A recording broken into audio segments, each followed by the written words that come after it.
Okay, hi. So here we go. I'm gonna try to talk over this bit of me, um, a bit of time lapse of me drawing this panel here. And the first thing I can see is this is a panel that gave me a lot of trouble. I did not record the creation of this, I don't think, or if I did, it's in that Clip Studio time lapse recording thing, which has turned out to backfire on me quite extensively because working in Webtoon, I keep running up against the vertical format kind of working against me.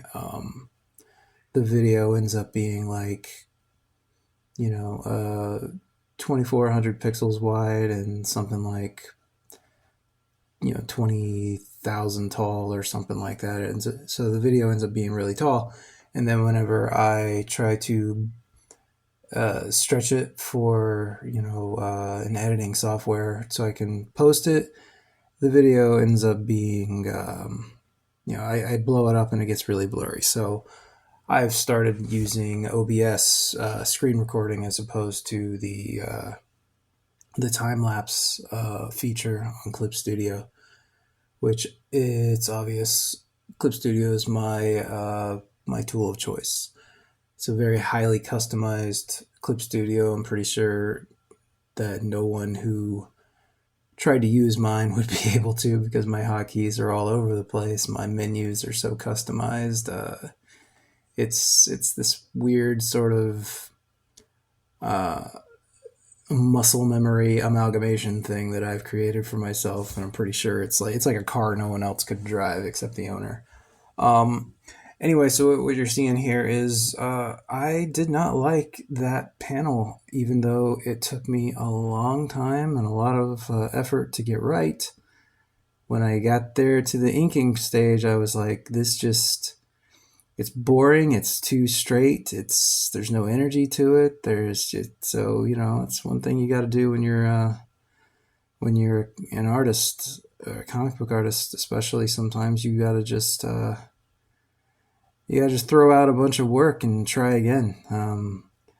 Another thing is sometimes something will look good one day, and then you come back to it a day or two later, and it doesn't look good anymore. I've talked about things like your hands leveling up and your eyes kind of catching up to that, and that being part of the reason that something looks good, and then years later it can be kind of years later you look at it and you're like, what was I thinking? I thought this looked great. And that's just because you've gotten better. You just didn't know, and you didn't know what you were doing wrong. And now that you know what you're doing wrong, you can see the mistakes you were making. But at the time you thought you just didn't have you couldn't see the mistakes you were making.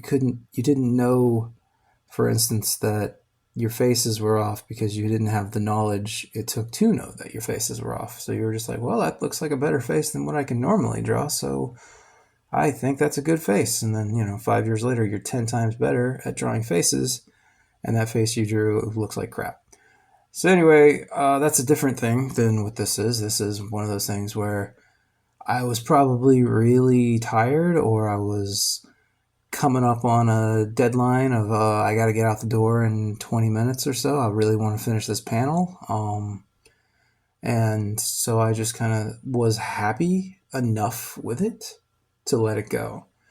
But then when I got to the inking stage and I was getting ready to ink this, and I was like, oh, I actually kind of hate this panel. I hate how straight it is, in the sense that it's like this sort of straight on kind of shot, this straight down. There's no angle to it, there's no energy to it. So I decided to redraw the panel at a different angle. And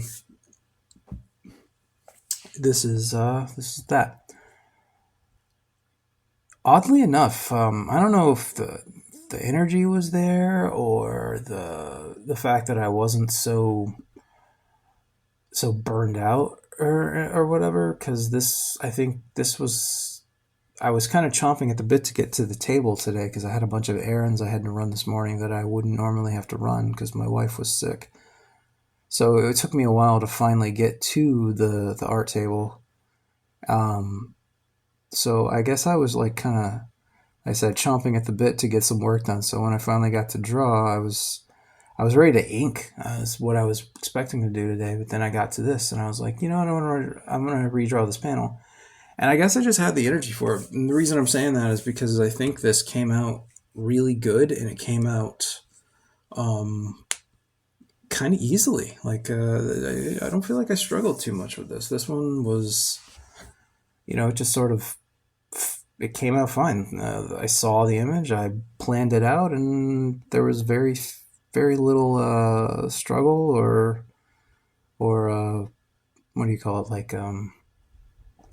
there was very few dead ends in this. There was not a lot of me not knowing what to do with a pose. It was just, very straightforward. And that could very well be because I exhausted all the bad ideas and on the first version of the panel. So, there's that. Um, I am not the most anatomically sound artist. I think I know enough to get by, and since I'm putting everyone in clothes, I'm not trying to be absolutely perfect. A lot of times, my anatomy is more of a. It's kind of like a guidepost for me to know that I'm doing it right, rather than me to be like, uh, see, I know what I'm doing, that kind of thing.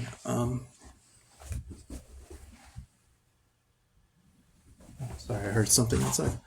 Uh, but I do a lot of anatomy study. It's just when it comes time to draw things, it's more about just getting the pose out and getting the information across than trying to make sure that I'm doing like the perfect figure.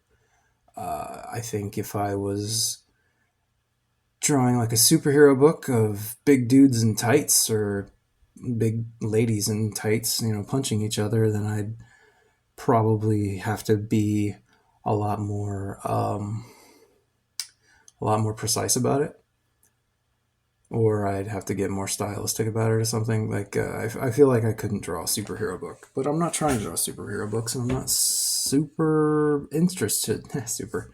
I'm not really interested in drawing superhero books. I never have been, which is probably not been super helpful for me in my career of trying to do this professionally, because I'm the guy who when I did portfolio reviews, I'm the guy showing up with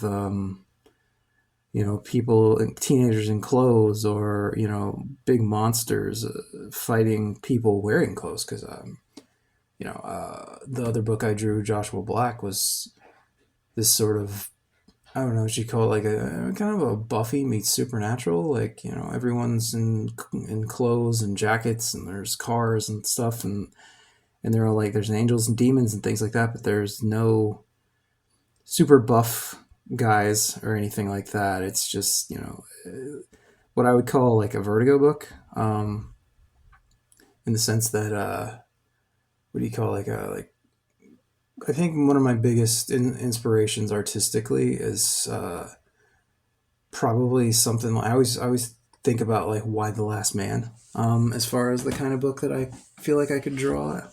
I think the stuff that Pia Guerra was doing in that book was incredible, but she's probably not someone that could draw like a Blackest Night or whatever. I mean, she probably could. She is that good, but she's drawing people in clothes, not people in tights, and she's not drawing like crossbody punches and things like that all over the place. But you never know. It might be interesting to see what Pia Guerra could do with a superhero book. But I don't even know if she's working anymore. I haven't seen anything from her in a while.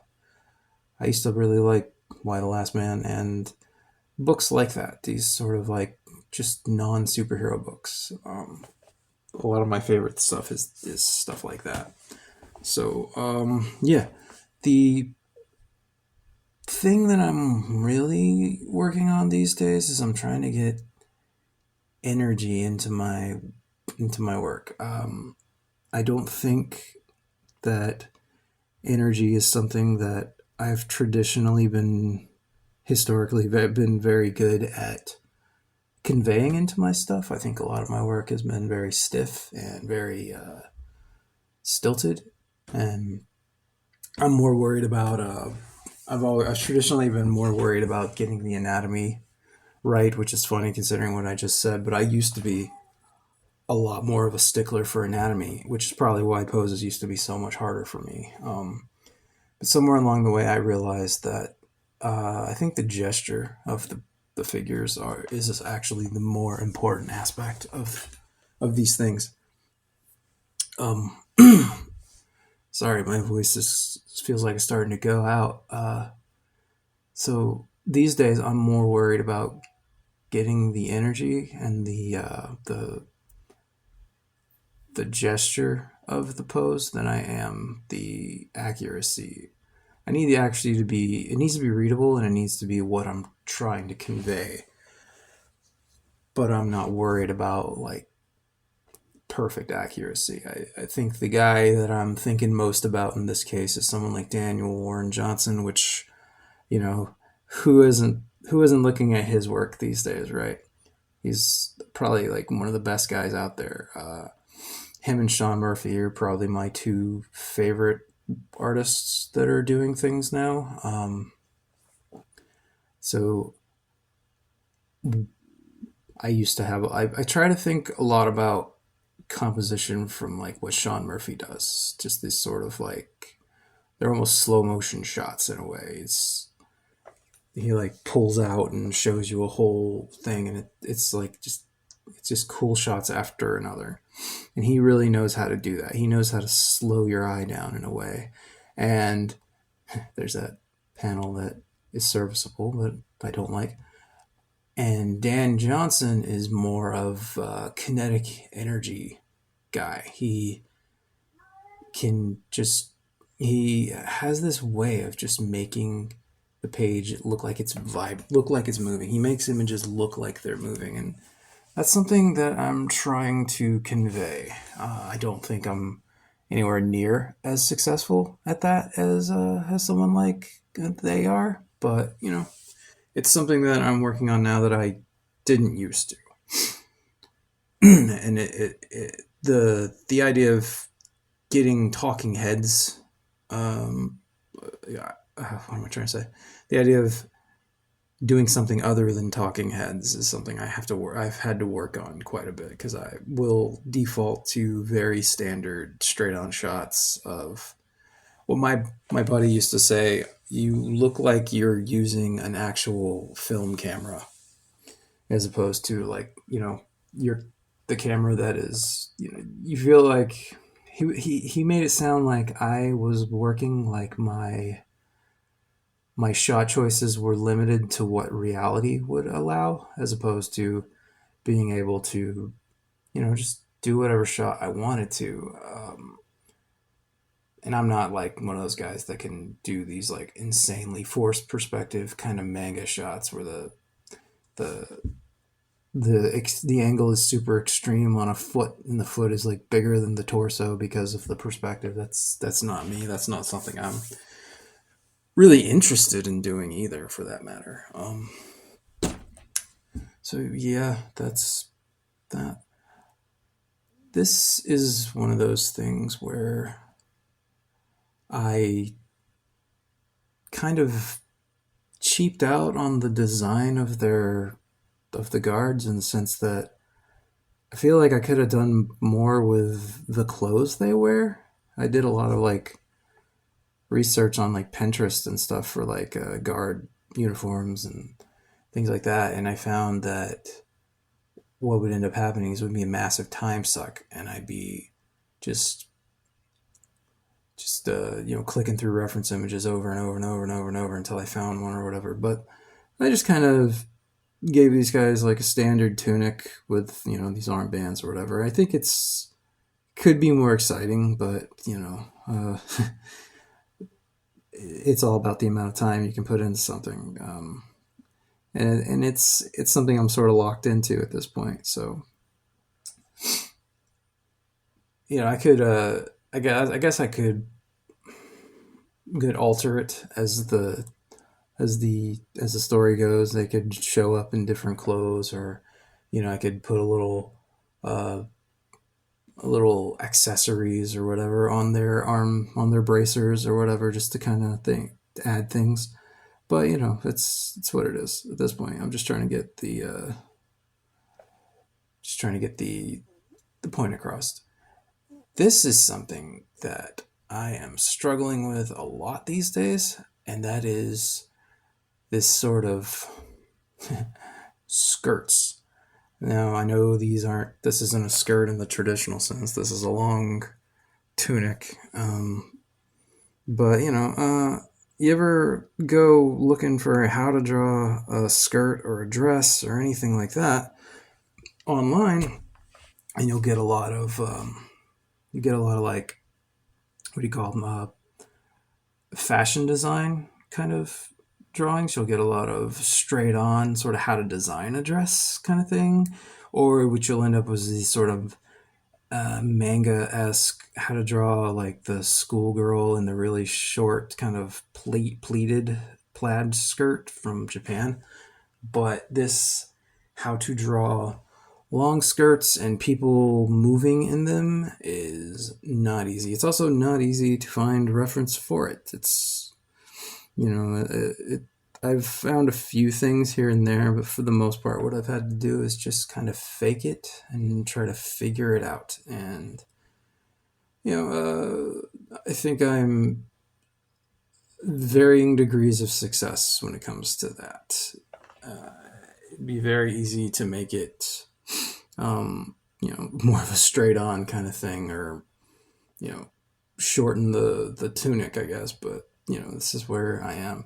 And I'm going to run into that issue in a few minutes because I'm about to start drawing the mom here. And the mom is also in a standard Renaissance or medieval-esque kind of apron dress. And so she's also got a crazy long skirt, which is going to make it, it's a challenge.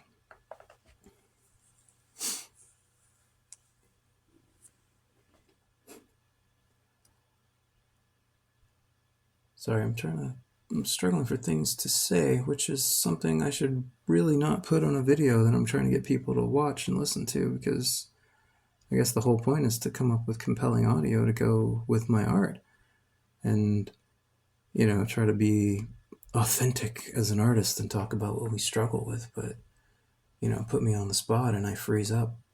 I might have to start writing these things out. I guess the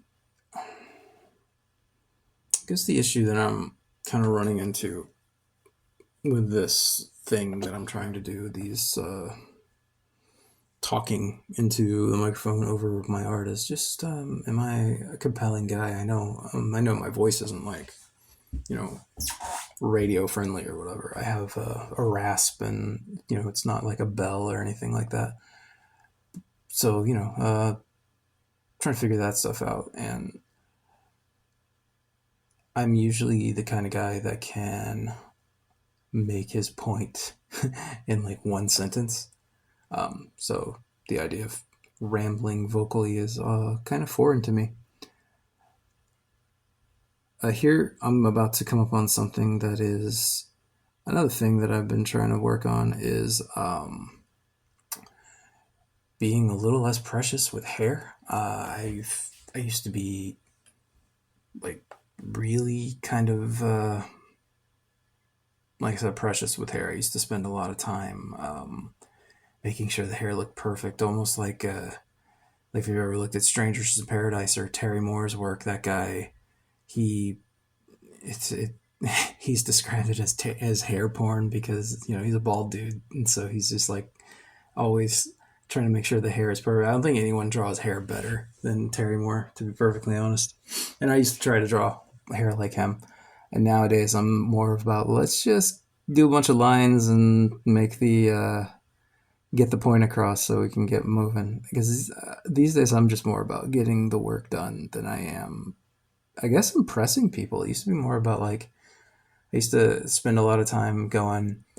I had a buddy named Zach, and I used to spend a lot of time like while I'm drawing in my head, I'd be like, "Oh, would Zach be impressed with this panel or whatever? Like, what would Zach think about this panel, or like, oh, what would, um, would if Sean Murphy saw this panel, would he say, hey, good job, dude, or would he tell me where I screwed up?"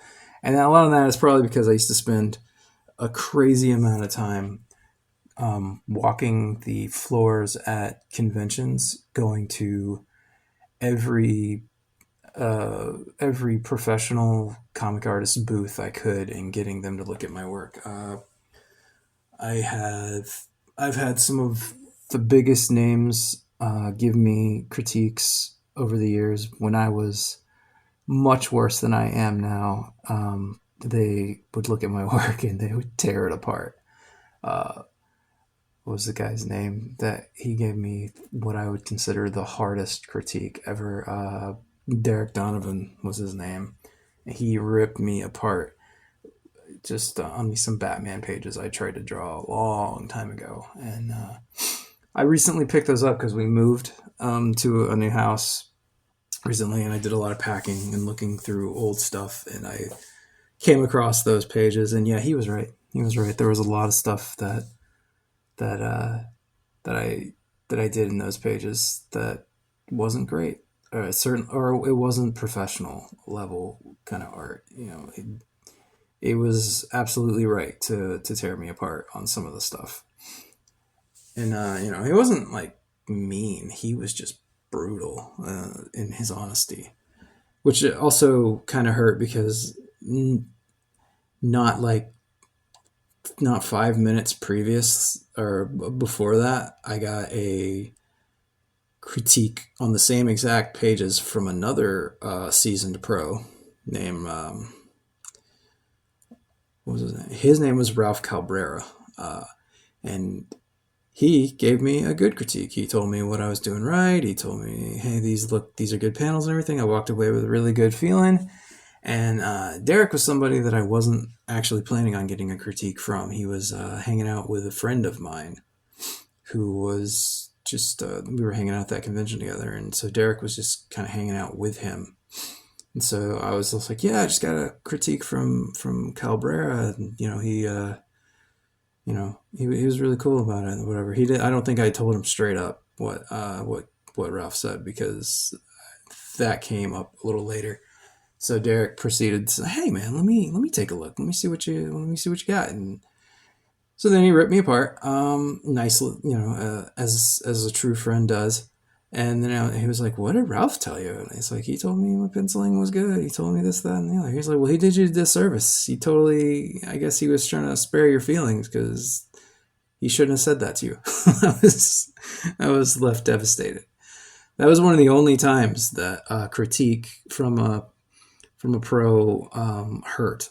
Like, I went to animation college, and one of the things we would have to do in almost all of our classes was do critiques. So we would get an assignment, and when we turned in our assignment, we had to present it to the class. And every time we did that, the teachers would go along. This was sort of like almost every class I've had. The teachers would go through every student, one by one, and ask them to say something they liked about it and something that they would change about the piece. And every single student had to say this about every single student's assignment. And you weren't allowed to say nothing. You weren't allowed to say, "No, it's perfect. I wouldn't change a thing." I mean, or you were certainly discouraged from doing that. So yeah, I got a very thick skin when it came to critiques, which really helped whenever I was trying to make it in, when I was trying to get critiques from comic book pros, because those guys, especially back in those days, a lot less now. I think in general, artists are a lot less. They have a lot thinner skin when it comes to being able to handle critiques. A lot of people put stuff online and they just want to be told how good they are. They don't want to actually be told what it takes to get better. So, anyway, yeah, I had a very thick skin when it came to that. And back then, you know, it was a standard practice to go and get those critiques from people. Um, so yeah, I got a lot of those, and I was, like I said, I was very thick-skinned. I could handle critiques. I was really good at, at at taking what they said to me at the value with what it said and applying it. And it was really cool because anytime I draw a page later, that would just be in my head what they were saying to me. I'd be working on a panel and I'd be like, oh yeah, Ralph said I should, you know, pay attention to the line weight whenever the, the thicker line is on the other side of the light source or whatever, stuff like that. It would just be in my head like this constant chatter. Um, and then it turned into like, what would this guy say? What would this guy say? Anyway, so yeah, now that's a lot less. That's not there anymore as much as it used to be. And a lot of that is just because it slows me down. It slows me down in a big way because I keep saying this and I keep harping on it. I'm trying to get this thing done. And the reason I'm saying that is because I don't have a lot of finished projects in my rearview mirror, and I'm really I'm really determined to make this one of them. I want this to be one of them. Even if at one point I get really sick of drawing it and I don't feel the theme of the story in my heart anymore, I just, I want this to be a done book. I want this book to have my name on it and be on a shelf, and then I'll work on the next thing and whatever. But like, that's what I'm trying to do. I'm trying to get this thing done, not because and it's not like I just want to get it done. I don't like it anymore, because I do. I'm still passionate about it and I'm still in it. But anyone who's ever worked on a project long term knows that you know the drive ebbs and flows. So some days you're all about it, and some days you gotta push through. But anyway, yeah, I am actually really proud of this panel. When it comes down to it, I think it came out pretty good. I think the work is solid. I think the pose is solid. I think the energy is pretty good, especially for me. So yeah, man, this I feel like I am just stumbling through a blind room anytime I draw a hand. I have drawn. I I don't know how I wouldn't know where to start when it comes to how many hands I've drawn. It'd be very easy to say I've drawn thousands of hands in my life. And every single one feels like a challenge. It feels like a thing that I could fail. It feels like every single time I draw a hand, it's like I'm figuring out how to do it every time. Every time it feels like like I said, I'm feeling my way through a blind room.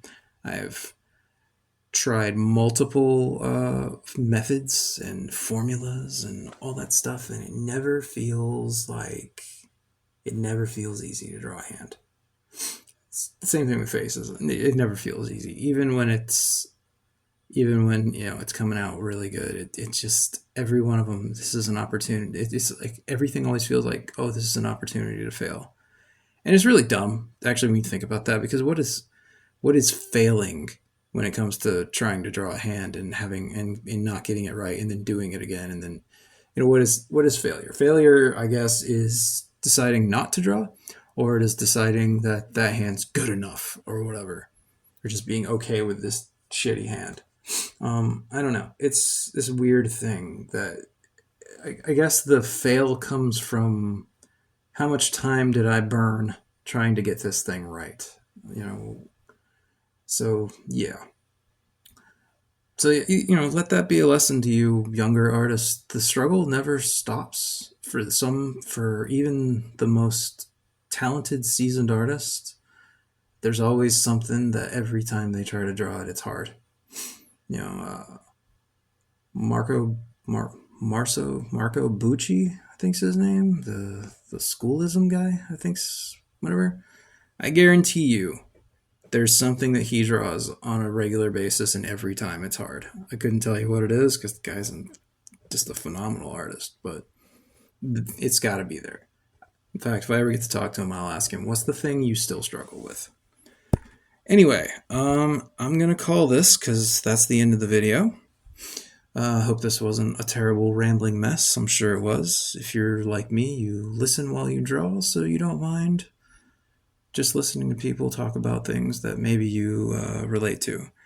Here is the obligatory plugs before I leave. Check out my webtoon, 1000 Hells.